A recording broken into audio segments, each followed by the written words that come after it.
No. Okay. Cool, I'm glad we got all of that on video. Hello everybody, I'm Poppy Scarlett and welcome back to my channel where we talk about all things sex. And today I'm joined by someone very sexy. I didn't expect that. Hi, my name is Neen and I'm an artist and sex creator, sex worker. I do many things in this sex world. Multi-hyphenate sex person. I'll take that. And we've kind of got into the habit of doing strap-on things together, haven't we? It's a lot in a good way, but I don't know. We've decided it works. It works. We like it, and we thought we would share our knowledge. Exactly. Like, what's the point in having really great strap-on sex if you can't share that knowledge with the world? You know, people need to have better sex. That sounds very arrogant. It's like, my sex is not always amazing, unless it's with Poppy. True. So it's like the more we know as human beings, I think, the better. Exactly. So we're just following our life's purpose here. Wow. Cool. So this video, basically, we're going to talk you through everything you need to know once you've decided to don a strap-on and have strap-on sex. And obviously, we'll be going into as much detail as we can on here, but we are limited to what we can say on YouTube. So we are also, because we're very selfless souls, we're also going to be making an explicit version of this video, which you can find on my OnlyFans, which is Poppy Scarlett with 3 T's, and it will magically appear here. Imagine if it doesn't. Damn. Anyway, Cool. So, strap-on sex. You've got your strap-on, which comprises of the harness and a dildo, and you've got lube because you need it. You need lube. Always lube. Any kind of fluids you like to use that are bodily safe. This was Cooking dangerous. Olive oil. Oh, some people do that. Don't do that. Don't do that. It smells good, but it's not good for your body. Not good in a vagina for sure. But anyway, so, body safe lube. Yes. Or saliva or other or things. Saliva, yeah. Saliva is the hottest lube to use, but Visually also as well. visually, yes, adds an extra dynamic. But obviously, it doesn't run out. That's the wrong phrase. It kind of dries out. You don't want to be reliant on it. Yeah, exactly. You don't want to.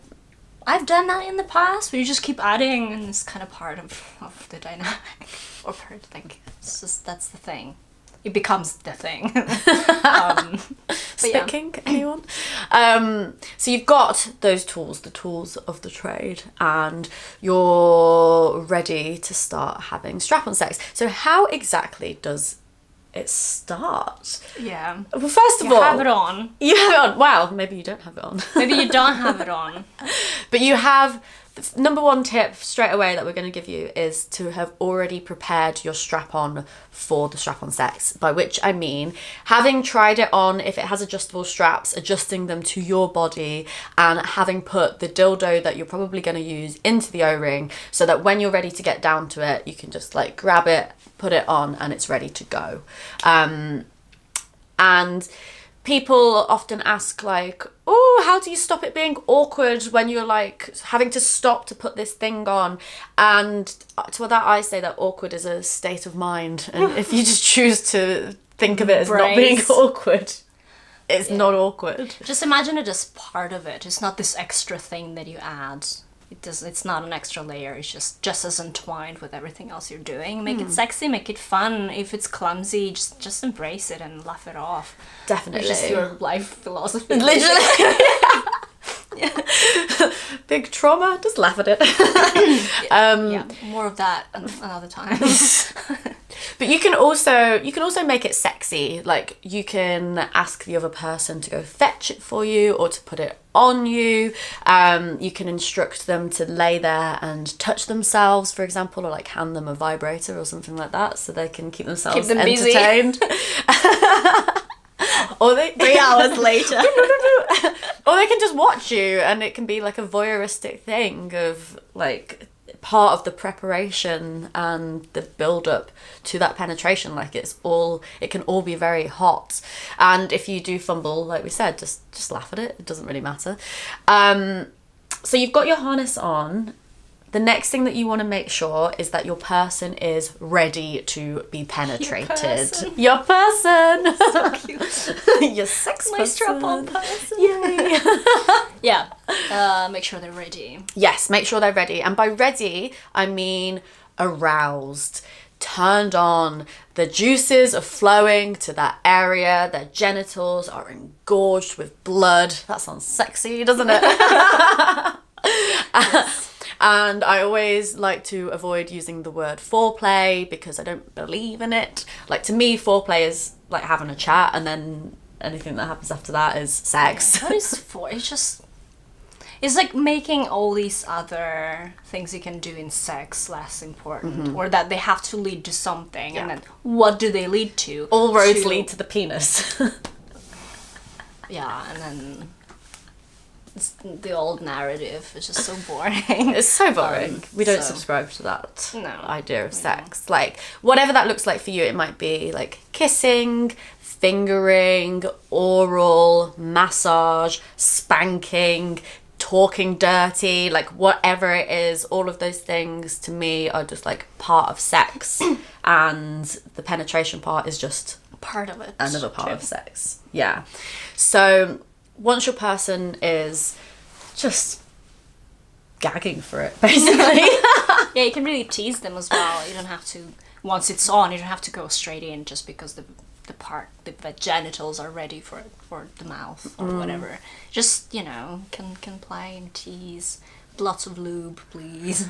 Yes. You don't want to rub your dildo against the vulva when it's not wet. It's just painful, and it's not okay. Friction, not your friend. Never ever in sex. Oh my god. So yeah, the ways that you can tease, you can do things like the other person can interact with it, whether it's like caressing and touching, like looking into your eyes while wearing the strap, like basically introducing the toy into the dynamic and sensual, fun ways. And getting comfortable with it. It can look like actually like teasing the body with the toy as well, like we said, with the using lube. So you can, if your person has a vulva, you can kind of press or like stroke the clitoris with the dildo, or like explore the entire external vulva as well. Like you don't have to be just going straight inside, like bring awareness to that area through like teasing and just making them really want it, basically that's it. It's very simple. Yeah, and then you can either go in or you can let them guide you, or they can sit on it. Whatever works for you, but just make sure of the direction you're going into and where the hole is, especially if it's vaginal penetration. You wanna know where you're going, because everyone is different. And you don't, if this is the hole, you don't want to go in like this. You want to follow the natural anatomy of a person. You can feel it out with fingers, or can or go in slowly, and because you don't feel with the dildo. Exactly. So you need to find other ways. Yeah, because it's not obviously a biological penis. You can't feel the tip, so you don't know. Like you have a sense, but you don't exactly know like if it's going in the right direction unless you're kind of communicating with that person and really like feeling it out, I guess. You don't just want to like ram it in and hope for the best. Like you want to know that you're going in triggered. You want to know that you're going in the right direction. as we were saying, like everyone's vaginal canal and cervix is like tilted differently, and every dildo is also curved differently as well. So you want to be paying attention. Like if your toy has like an upwards curve, generally we try and hit towards the front wall of the vagina or the anal passage to hit the G spot and the P spot, and making sure that that's like angled for that, rather than if you've got a really curved dildo and then you're coming in from behind and it's like going up and This doesn't work. It doesn't work as well. It doesn't feel as pleasurable. So you've got to take some time to try and figure out kind of what's the most pleasurable angle to enter, and then subsequently to fuck. Yeah. How do we do that? Oh, wow. So Once glad you asked. start penetrating, what are the motions? And I think it's always nice to start slow, observe the person, see their facial reactions if they're facing you, just touch them, feel them out, and ask for feedback. Yeah, don't be afraid to communicate and to talk about it, and you can make it the communicating element can be as sexy or playful or just matter of fact as you like, really, like depending on your dynamic. You can ask them questions like, how does that feel? Do you like the way my cock feels? Like whatever that is for you, like would you like me to fuck you harder, slower? Like get them to communicate with you and figure it out together. And yeah, try not to just be like hyper focused on your hips and your thrusting motion. Like I know when you're trying something for the first time, you can be very in your head about like the technique and are you doing it right, but like try and remember to be connected to the person in that moment as well, like you would with any other kind of sexual activity. So that might mean like leaning over and like pulling them close and getting that like skin on skin contact, like putting your arms around them, like it might be kissing them or touching their face, Pulling their hair. pulling their hair. Yes, It really if works. they're into that. Yeah, obviously. Within the consent world. Yeah, within the Everything we're saying goes within the consent boundaries. And obviously, naturally. Yeah, hopefully. So don't be afraid to check in and ask for feedback and share. If you're on the giving end and you get tired, instead of just going for it and losing focus and losing connection, just slow down, take a little break. It happens. It happened to me in the past for sure, when I'm just not connected to the person. I'm like, they're enjoying, so I must go. And like it's about everyone's enjoyment in the dynamic. Don't forget that. That's like me. Every time I'm on top, I have to like I 2 must minutes. keep going. Come on, you can do this. And the person will feel that you're just kind of like not really there. And I think that can be jarring. Yeah, definitely. So, yeah.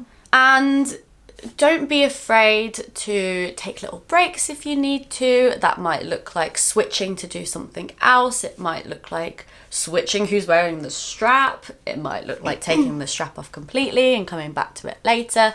And yeah, the thing about sex is that we get to decide the format that it takes, and especially when we're decentering this idea of heteronormative sex, where you kiss, then you touch each other's genitals for a bit, and then a penis goes inside the vagina, And it comes. and then it comes and it's over. Comes. Yes, Yeah. if the other one does, And that's it, and then... and it's over, and then you cry yourself to sleep. Oh, God. That doesn't have to be your truth.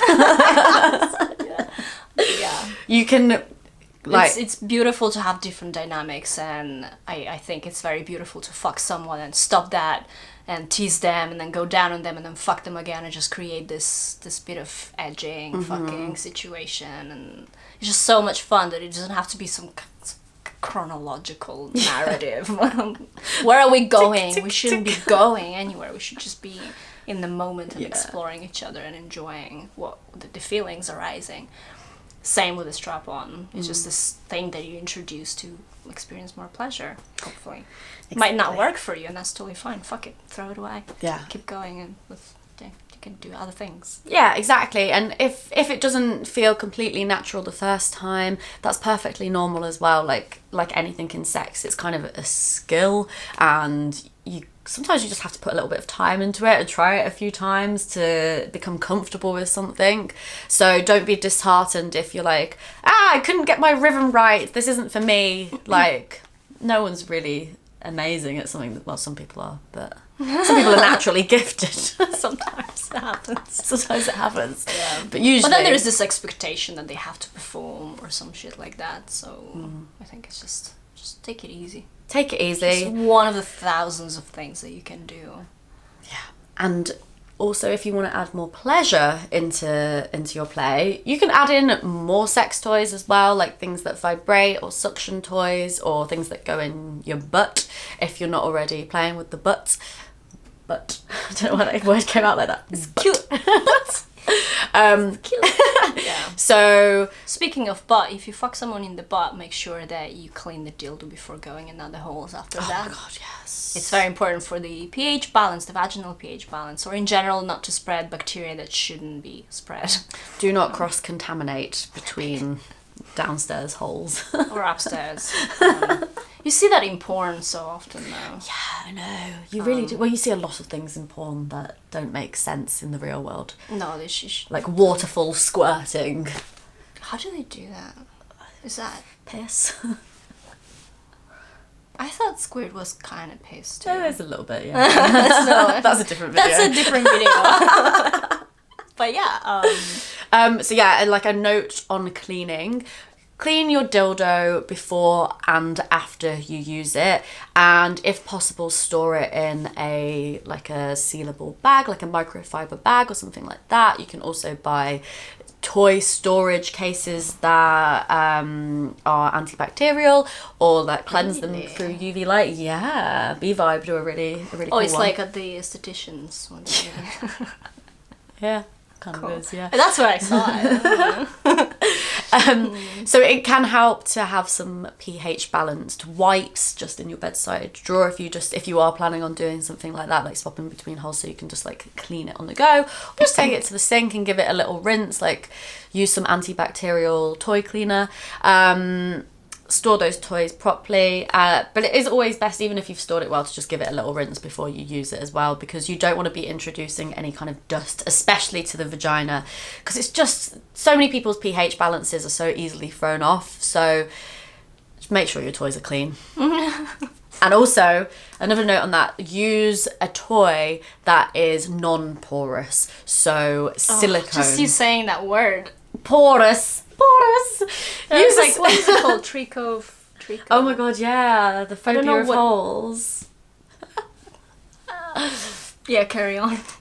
Don't use that. Don't use that. So by non-porous, I mean a toy that doesn't have microscopic holes. So jelly rubber, for example, is quite a common material that lots of dildos are made out of, and PVC and latex, in fact, as well. Lots of the really cheap dildos. That's what I was going to say. Is it because it's cheap? It's like £5, like on Amazon. Like you don't know what's in it. They store bacteria in them. There's no way to clean it. Exactly. Properly afterwards. Try you might, but and then that goes back into your body. It's really bad for you. Yeah. Whereas a silicone, 100% silicone toy can be completely cleansed, and it just makes everything so much safer. If you're using a toy to share with multiple partners as well, like you definitely want to be able to 100% cleanse it, and also should probably be using condoms or barriers, or at least having a discussion with that person about how you're using that toy more generally. Yeah, it's totally normal to use condoms on dildos, by the way, or any toys, vibrators as well. Yeah, they fit on properly. They're silly looking, but they, yeah. You can make it part of the process as well. Because you can pass STIs between partners using sex toys. Yeah. So just because you might be having queer sex, it doesn't mean it's any safer. Yeah, you gotta get tested as well. Just in general, but that's also another video probably. But yeah, I think that's pretty much it. Yeah, that is it. Chat about it. Afterwards, beforehand, but that goes without saying.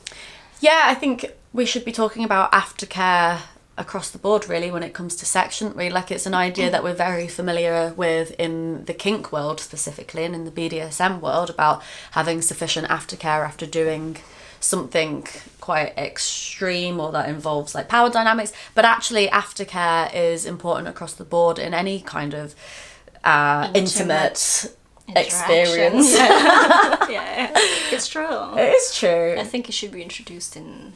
You don't have to talk in depth about your experience every time, but it's nice to have a little debrief afterwards and see how your partner felt, because maybe you thought something, you read them in a way, and it was just not what you thought it was. It's nice to check in. Yeah, and in a non-judgmental way, like without trying not to take anything personally if something didn't go how you thought it did. But also, like, aftercare doesn't have to be chatting as well. It might just be like a cuddle. It might be getting each other a little cup of tea or something like that, like eating something, like whatever it is. Just find your way to kind of re-ground yourself after that exciting experience that you just had. Oh, also another note, it can be a kind of kinky dynamic, a power play, a submissive dominant thing if you want it to be, strap-on sex, but also most of the time it isn't really. It's just an extra way to experience pleasure, but you can play with those different dynamics and kind of make it whatever you want to within that scene that you've set up. Yeah, absolutely. Yeah. Yeah, it's something that the more you do, the more you understand what it does to your body and your mind, and it changes. Even with the same partner, it can be a different thing every time. So, exactly. It's versatile. Very versatile. So I think our key takeaway is to just like have fun with it, and it's not a serious business. Sex isn't a serious business, and nor is strap-on play. So just kind of figure it out, but have fun with it. Don't be afraid of making mistakes. They're kind of part of it. Yeah. And they're fun. They're cute. Yeah. If your They can dildo falls out, Yeah. laugh at it. Ha! Wash it. Wash it. Yeah. And then go again. It's not a pubic hair. Yeah, I guess that's pretty much it. That is pretty much it. We're going to go and film the saucy version of this video now. Yeah, that you're gonna find on Poppy's OnlyFans. Which will magically appear. Yeah. So if you are more of a visual learner, then you can come and join us over there, where we'll be showing you how to do all of these things that we've just spoken about and putting them into practice, which is just kind of our thing at this point. Yeah. Video number 50. Yeah.